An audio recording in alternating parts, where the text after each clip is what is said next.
시청자 여러분 안녕하십니까. 지금부터 정옥현의 안보정론을 시작하겠습니다. 이제 벌써 8월 7일 자정이 조금 넘었습니다. 심야 방송이 되겠습니다. 이번 시간에도요, 어제 오후에 나왔던 여러가지 뉴스들을 종합적으로 잘 쉽게 정리해서 분석해 드리도록 하겠습니다. 맨 먼저 여당, 야당 이 동향을 말씀을 드리겠고요. 그 다음에 이 외교안보 주요 현안, 이 훈련 문제라든가 대북 지원 문제, 지금 현재 미국 내 분위기가 심상치 않습니다. 문재인 정권 지난 5월 달에 한미동맹을 굳게 약속했지만은 이 미국 내에서 일종의 배신감 같은 것을 갖는 그런 분위기가 감촉되고 있다는 보도가 나오고 있습니다. 그래서 이러한 이 외교안보 주요 현안에 관해서도 여러분들께 분석해 드리도록 하겠습니다. 맨 먼저요, 우리 야권의 움직임을 보면요, 지금 이준석 대표, 이 당대표 그야말로 이 기적을 낳은 거 아니겠어요? 36세 제로선. 이걸 가지고 기적적인 이 당대표 사상 초유의 이런 이 당대표가 선출이 돼가지고 우리 국민들 많은 이 기대를 했었죠. 우리 특히 야권에 있는 국민들이. 그런데 지금 이준석표 실력 만능주의 일종의 그 다음에 8월 경선 버스론과 관련된 검증단 설치, 그리고 인터뷰, 이런 것들이요, 이건, 국민의힘 내부에서 많은 논란을 야기하고 있고요. 지금, 지난번에 예를 들어서 토론 배틀 때 압박 면접이라고 하는 신조어가 나왔어요. 저도 뭐, 면접이면 면접이고 인터뷰이지 뭐, 압박 면접이다. 우선 용어 자체도 상당히 좀, 뭐라 그럴까요? 거부감을 주는 거 아니겠어요? 그런데 이 압박 면접이라는 용어를 그대로 지금 대선 후보들에게 쓰면서 이 경선 과정에서 압박 면접을 하겠다, 이런 내용이 나왔고, 또 이 경선 과정에서 제기될 수 있는 네거티브, 이거를 검증할 수 있는 검증단을 설치하겠다. 이래서 검증단에는요, 우연인지 기연인지 의도한 건지 알 수 없지만은 어쨌든 간에 이 김진태 전 의원이 지금 거의 내정되고 있는 것으로 그렇게 쭉 보도가 나왔는데요. 그러다 보니까 윤석열 총장 측에서도 상당한 반발이 있지만은 겉으로 대놓고 표현을 안 하고 있어요. 그러면서 뭐 같은 당원인데 그렇게 세게 할 리가 있겠느냐, 이런 이 논평만 가볍게 내놨는데 그 이면에 담긴 의미를 잘 생겨야 될 것 같습니다. 그러다 보니까요, 이준석 대표가 지금 추진하고 있는 8월 경선 버스, 이거는 일단 8월 말에 출발을 하는 것으로 거기에 대해서는 별다른 이견이 없는 것 같아요. 그 버스에 타기 위해서 윤석열과 장성민, 최재형 모두 입당하는 것 아니겠습니까? 그러다 보니까 남아있는 분은 이제 안철수 대표와 김동연이에요. 그래서 이 안철수, 김동연은 이제 바로 이어서 말씀드리고, 우선 이러다 보니까요, 8월 경선 버스 출발 좋다 이거예요. 그런데 버스에 태워놓고 버스 안에서 무슨 심사를 할 것이냐, 검증단? 무슨 소리냐, 이 검증단 안 되겠다. 예, 이건 지나치게 이준석 대표의 일방적 생각이다. 이것이 지금 논란에 빠져 있어요. 그 다음에 하나는 이제 압박 면접, 이게 과연 이 대선 후보들, 그야말로 이 압박 면접 이게 뭐냐, 이거 있을 수 없다. 그래서 압박 면접도 물거는 가는 상황입니다. 이러다 보니까요, 이준석 대표가 지난번에 이 토론 배틀을 통해서 많은 이 성과를 얻었고요. 실질적으로 우리 야권에 있는 국민들 굉장히 기대를 걸고 대변인 토론 배틀을 통해서 압박 면접 하는 데까지는 이해를 했어요. 그러나 대선 주자라고 하는 거하고요, 대변인하고는 정말 하늘과 땅 사이 아니겠어요? 그런데 여러 가지 측면에서 이 대선 주자한테 압박 면접이다. 제가 만약에 대선 주자가 된다 하더라도, 아니, 나를 압박으로 면접해? 무슨 용어 자체가 얼마나 거부감을 갖습니까? 그러니까 더군다나 이준석 대표가 하는 면접이 압박 면접이라는 거 아니에요? 그러니까 이 대표는 하늘 위에 있고, 그 다음에 대선 주자는 하늘 아래 밑에 있어요. 그러면 이게 누가 누구를 면접하겠다는 거냐? 이게 그야말로 수직 개념으로 봐버리잖아요. 그러니까 반발이 나올 수밖에 없죠. 그래서 압박 면접도 물 건너가고 검증단 설치도 사실상 물 건너가는, 그러면서 이준석 대표가 굉장히 코너로 몰리는 환경에 있다, 이렇게 말씀을 드립니다. 크게 요약해서. 그 다음에요, 윤석열 이렇게 해서 지금 굉장히 어려운 상황에 있다. 왜냐면은 이런 압박 면접이다, 검증단다, 이것은요 지도부가 주인공이라는 거예요. 사실상 주인공은 지도부가 아니고 이제는 이 대표들이, 그러니까 후보들이 주인이 되는 그런 상황으로 이 경선 관리를 해야만이 그야말로 국민들한테 많은 호감을 받을 수 있고 후보들 이미지도 커지고 그래야 되는데, 당 대표라는 사람이 중립을 지켜야 되는데 직접 압박 면접하면 형평성 문제가 제기될 수밖에 없지 않느냐, 이렇게 강력히 반발하고 있고, 특히 윤석열 캠프 측에서도 그렇고 최재형 캠프에서도 마찬가지다.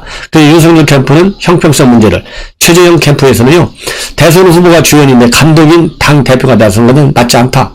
그래서 이거를 압박 면접으로 하지 않고요.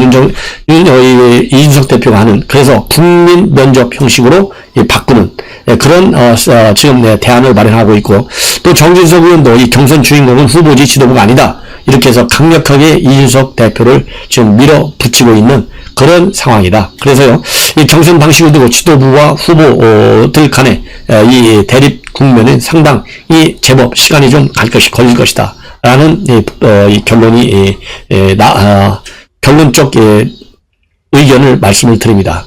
그리고 이제 윤석열 총장 일단 음성 판정을 받았어요. 코로나19. 그런데 이제 음성 판정을 받으면서요, 지금 여권에서 집중적으로 공세하고 있습니다. 그래서 지금 윤석열 총장 측에서는 방역을 이용해서 이 공세하는 것은 2차 가해다. 강력히 반발하고 있어요.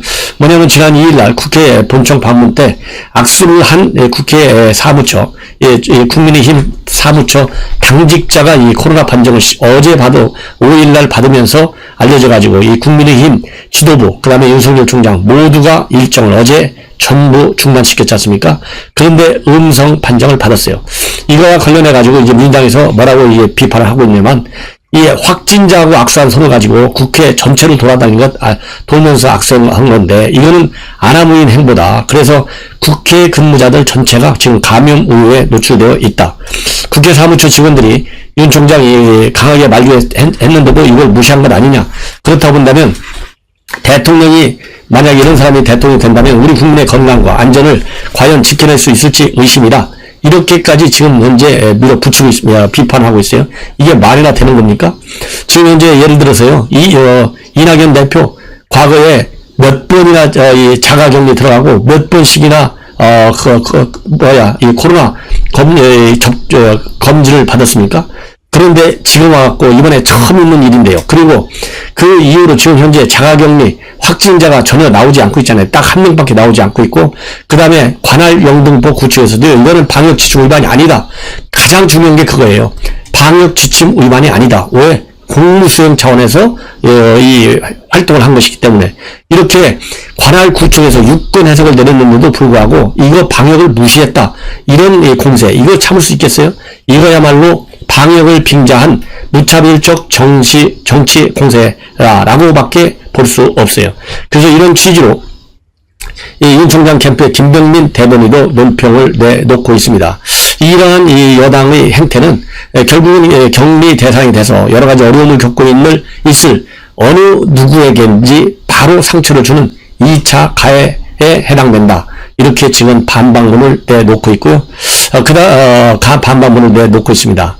자, 이렇게 해서 윤석열 총장과 관련된 여권의 비판, 이렇게 지금 민주당 당 차원의 이렇게 비판이 나오고 있고요.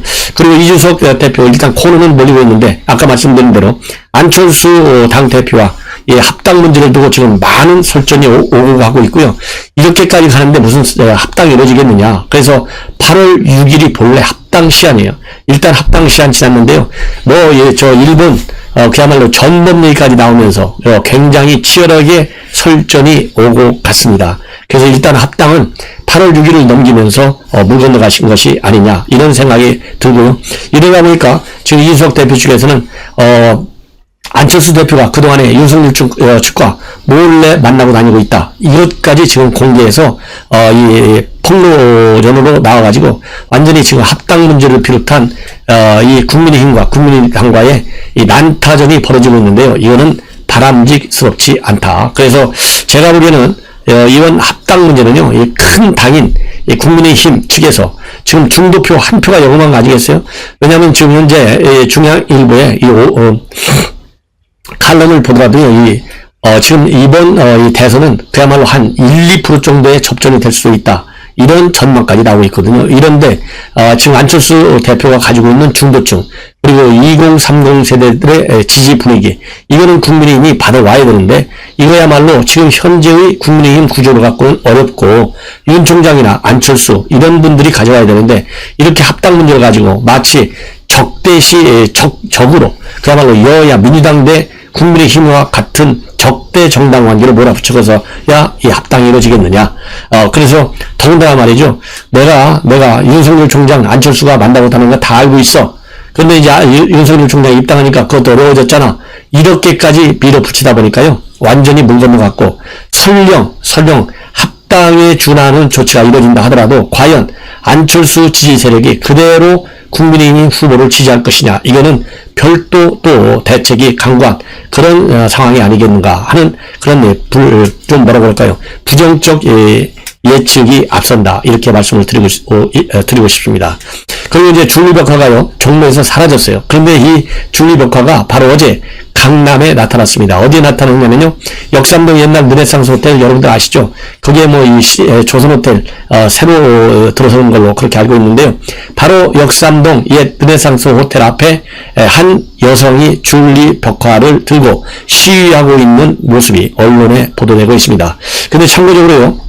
이 고소고발전이 지금 전개되어 왔지 않습니까? 그리고 여성 혐오 논란도 많이 벌어졌어요. 그러다가 이제 지난 30일 날 다 지워졌는데, 그리고 이 줄리벽화 주인공도 이거 모든 고소고발 모욕죄 이런 것 전부 다 취하하겠다 이렇게 됐는데, 여전히 이거를 갖다가 뭐라 그러죠? 이 팻말을 들고 시위를 하고 있어요. 그래서 그대로 줄리의 범죄를 밝혀라. 그러면서 그 비유 대상, 엑스파일에 나와 있는 인물들 쭉 거론하고 있고요. 줄리의 꿈, 영빈의 꿈 그대로 살려서 이 팻말을 들고 있는 여성이 나타났는데, 이 여성의 실체에 관해서는요, 우리 취재진들께서 적극적으로 취재해서 과연 이게 누구의 말하자면 배후 조종 세력이 있는지 이런 것들을 철저히 파헤쳐야 되겠다. 그래서 더 이상 이 네거티브 전이 말이죠. 근거 없는 네거티브 전에 싹을 잘라내야 되는 것이 아닌가 하는 생각이 듭니다.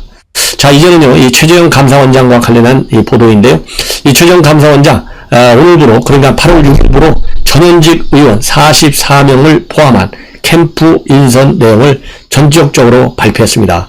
그래서 여기서 보면요.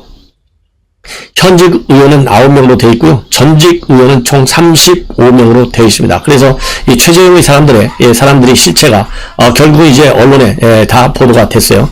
그래서 현역 의원은 박대출, 조혜진, 박수영, 조태용, 정경희, 조명희, 이정성, 그리고 서정숙, 김미애 9명이고요. 전직 의원은 정의와 그 다음에 유일호 전 경제부총리 등 35명으로 되어 있습니다. 그래서 박대출 의원이 캠프 전략총괄본부장, 조혜진 의원은 기획총괄본부장으로 되어 있고요. 정책총괄본부장은 박수영, 미래기술산업 일자리 총괄본부장은 조명희 의원이, 그리고 외교정책총괄본부장은 조태용 의원이, 그리고 또 약자와의 동행위원회 간사를 맡고 있는 이종성 의원은 장애인정책총괄본부장, 그리고 보건의료 총괄본부장은 서정숙, 여성가족 총괄본부장은 김미애 의원이, 그리고 미래기술산업 일자리 총괄본부장은 조명희 의원이 선임이 됐습니다. 그리고요, 이 정책 라인, 외교 안보정책은 천영호 전 MB 때의 외교안보수석, 경제정책 총괄은 김종석 전 의원이죠. 그리고 전략총괄본부 산하의 정무실장에는 오경훈 의원, 기획총괄본부 산하의 기획실장에는 이수원 전 정의와 비서실장, 그리고 이춘식, 이종혁, 이성헌 의원은 공동조직본부장으로 영임이 됐다. 이렇게 알려지고 있고요. 전직 33명의 의원은 모두 자문위원단으로 출마를 했다고 합니다. 그리고 정의와 의장이 유일호 전 부총리가 이 명예공동선대위원장을 맡아서 경선 정책실무를 조력한다는 그런 방침으로 알려져 있습니다. 자, 이제는 그래서 이제 최재형 캠프에서는요, 청년, 노동, 대외협력, 메시지 미디어 등 정책 참모 라인업과 전국 광역 선대본부장 인선을 순차적으로 공개한다. 이런 방침으로 되어 있고요. 캠프에 직접 합류하지 않고 외곽 지원을 하거나 보직을 마치 않은 인사를 포함하면 규모는 더 커질 것으로 지금 예측을 하고 있습니다. 그래서 이 추가 발표를 통해서요, 이 캠프 측에서는 인적 구성, 내실을 단단하게 갖춰 나갈 것이다 라는 입장을 밝히고 있습니다. 그래서 이제는 이 최재형 감사원장 이 캠프가 제대로 이제 가동이 되면서 그동안에 출마 선언을 통해서 제기되었던 준비가 덜 돼 있다 이런 비판은 이제 좀 줄어들지 않을까 하는 이 긍정적 낙관적 기대를 한번 해봅니다. 자, 이번에는요, 이 태양광 그동안에 많이 많았었잖아요. 문재인 대통령이 갑자기 탈원전하면서 내세운 게 뭡니까? 태양광, 풍력, 수력 이런 신재생 에너지를 내세웠는데요. 지금 느닷없이 이 문재인 대통령이 이 태양광 실적을 좀 한번 살펴봐라 이렇게 지시를 했어요. 그러다 보니까 그동안에 태양광 실적이 말이죠, 한 1, 2%밖에 되지 않는 것으로 그동안에는 나왔어요. 1% 정도. 그런데 느닷없이 이것이 11.1%까지 올라갔습니다. 이거야말로 이게 태양광 게이트가 아니냐. 왜냐하면 여러분들 원전 게이트 이게 뭡니까? 경제성 평가를 조작했잖아요.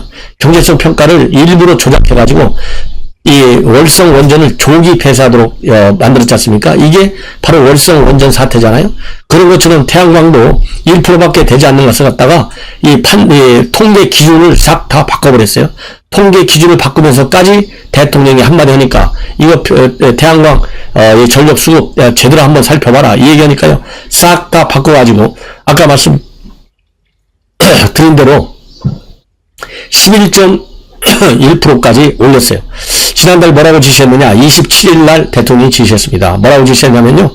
가정용 발전기 등 소규모 설비에서 생산된 태양광 발전의 경우에 전력거래소의 전력량 통계에 잡히지 않는다고 하는데 이거 보완하라 이렇게 지시한 거예요. 이 얘기는 결국 뭡니까? 월성 원전과 관련해서 그 월성 원전 언제 폐쇄하나요? 딱 이렇게 하니까 언제 폐쇄하나요 했는데 빨리 폐쇄하겠다는 목표를 설정해놓고 거기에 맞게 지표를 전부 조작했잖아요. 똑같은 현상이 벌어지는 거예요. 그래서 이거를 죄송합니다. 이거를 어떻게 이제 산업부에서 이거를 바꿔치기 했느냐 이렇게 되어 있습니다. 지금까지 이 태양광 발전량을 할 때는요. 전력 거래소가 중개하는 전력 시장을 통해서 거래되는 이 대규모의 태양광 발전량만 통계에 넣었어요. 이 통계량이 발전용량이 5.1기가와트로 되어 있는데 지금까지는 딱 이것만 했어요. 그러니까 1.1밖에 안 나왔어요. 그런데 대통령이 이렇게 해서 지시를 하니까 뭘 집어넣느냐? 한국전력이 이 전력 구매 계약 별도로 PPA 계약인데요. 전력 구매 계약을 통해서 이 발전 용량으로 쓰는 태양광 이게 11.5기가와트입니다. 그 다음에 우리가 보면은 뭐 이제 주택 지붕에 태양광 이 판이 설치되어 있잖아요. 거기에 통해서 사용하는 태양광 이것이 자가용 태양광인데요. 3.7기가와트예요. 이 두 개를 갖다가 태양광 전력 수급 통계에 반영을 시켰어요. 그러다 보니까 수급 통계 확 올라가잖아요. 왜냐하면 그동안에는 전력시장 타면 태양광만 전력시장을 통해서 이용되는 태양광만 통계에 반영됐고 한전 PPA와 그리고 지붕의 이 자가용 태양광은 수급 통계에 잡히지 않았어요. 이래도 이거를 잡아 넣으니까 확 올라가잖아요. 이 확 올라가서 결국은 11.1%까지 올라갔어요. 자, 이거를 우리가 참 어떻게 받아들여야 되겠습니까? 탈원전도 그렇게 해서 이 경제성 평가 조작을 해가지고 이거 봐라 더 이상 경제성이 없지 않느냐 그러니까 조기 폐쇄해야 되겠다 이렇게 결론을 내렸잖아요. 자, 이런 것처럼 이제 태양광 이 통계까지도 이렇게 바꿔가지고 이거 봐라 태양광이 이렇게 실적이 좋지 않느냐 그러니까 산을 무너뜨리고 해서라도 태양광을 더 설치해야 되는 것 아니냐 이런 또 여론을 만들려고 하는 거예요. 이게 대한민국 산업부입니다. 자, 이렇게 되니까요. 산업부에 문재인 대통령이 뭘 선물을 줬어요? 차관자리 하나 선물을 주려고 하다가 지금 브레이크가 걸려있다. 이런 보도가 나오고 있거든요. 이게 문재인 정권의 에너지 정책의 문제점이에요. 자, 이거 기가 막힌 것이죠. 자, 이렇게 해서 말씀을 드리고 다음에는 이제 여권 안에 있는 참 문제점들, 이 논란, 여권 내부의 후보들 간의 말하자면 이 공방전 말씀을 드리겠는데 우선 이재명과 이낙연이가 제일 세게 싸우고 있잖아요. 그 이재명과 이낙연 간에는 이 조폭 똑같은 사람 여러분들 뭐 광주 최근에 참사가 일어났는데 버스가 덮쳐가지고 그때 누가 문제가 되냐면 5.18 구속 부상자의 회장 문흥식 씨가 도망갔어요. 이 검찰 수사선에 올라가니까. 그런데 이 사람이 전과 폭력 조폭 출신이잖아요. 이 사람하고 이낙연이도 찍고 이재명이도 사진을 찍고 이 사진까지 서로 똑같은 사람을 놓아두고 왜 너는 이 사람하고 사진 찍었냐. 이렇게 지금 공방전까지 벌어지고 있고요. 그 다음에 이제는 정세균 총리도 이재명에 대해서 장유유서론까지 끌으면서 내가 먼저 하고 당신은 천천히 해라. 대선. 예. 왜 그러냐? 당신은 나이도 젊은 거 아니냐? 그리고 준비가 덜 돼 있다. 이렇게까지 하면서 지금 공방전이 벌어지고 있습니다. 자, 이러는 가운데 이재명 지사가 말이죠. 지난 5일날 이 당내 선거 캠프 차원에서 이루어지고 있는 성폭력 예방 교육에 참석했다고 그래요. 자, 이건 뭡니까? 형수욕설, 그 다음에 김부성과의 스캔들 이런 것 때문에 지금 현재 이재명 지사의 경우 여성들로부터 이 굉장한 네거티브 반응이 세잖아요. 그러니까 지금 수교원이 이 성폭력 예방 교육 프로그램에 가서 자진해서 맨 먼저 교육을 받아가지고 마치 자기가 이런 성폭력과 관련해서 굉장한 관심을 가지고 있는 것처럼 또 여론을 호도하려고 하고 있어요. 이것이 또 비판을 받고 있습니다. 그리고 이상민 여당의 선대위원장이잖아요. 이재명 지사는 도지사 직을 그만두든지 아니면 경선을 포기하든지 둘 중 하라 그러니까요. 이재명이가 뭐라고 했냐면 나는 도지사는 죽었다 너나도 포기하지 않겠다. 왜? 이거는 이 경기 도민들이 자기에게 부여한 책임이다. 그래서 더군다나 코로나 사태까지 있고 그래서 끝까지 도지사직은 포기하지 않겠다.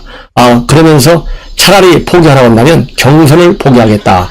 이렇게 입장을 밝히고 있습니다. 그러니까 이낙연 대표의 경우에는 그럼 빨리 경선 사퇴하라. 이렇게까지 지금 비판을 하고 있는 상황이고요. 특히 또 하나 이제 문제가 되는 것은 대북 문제와 관련해서요. 이재명 지사 이 경기도에서는 최근에 제재를 어떻게 면제받을 수 있을 것인가. 유엔 차원의 제재. 이런 꼼수 전략을 갖다가 이 책자로 매뉴얼로 만들어 갔고요.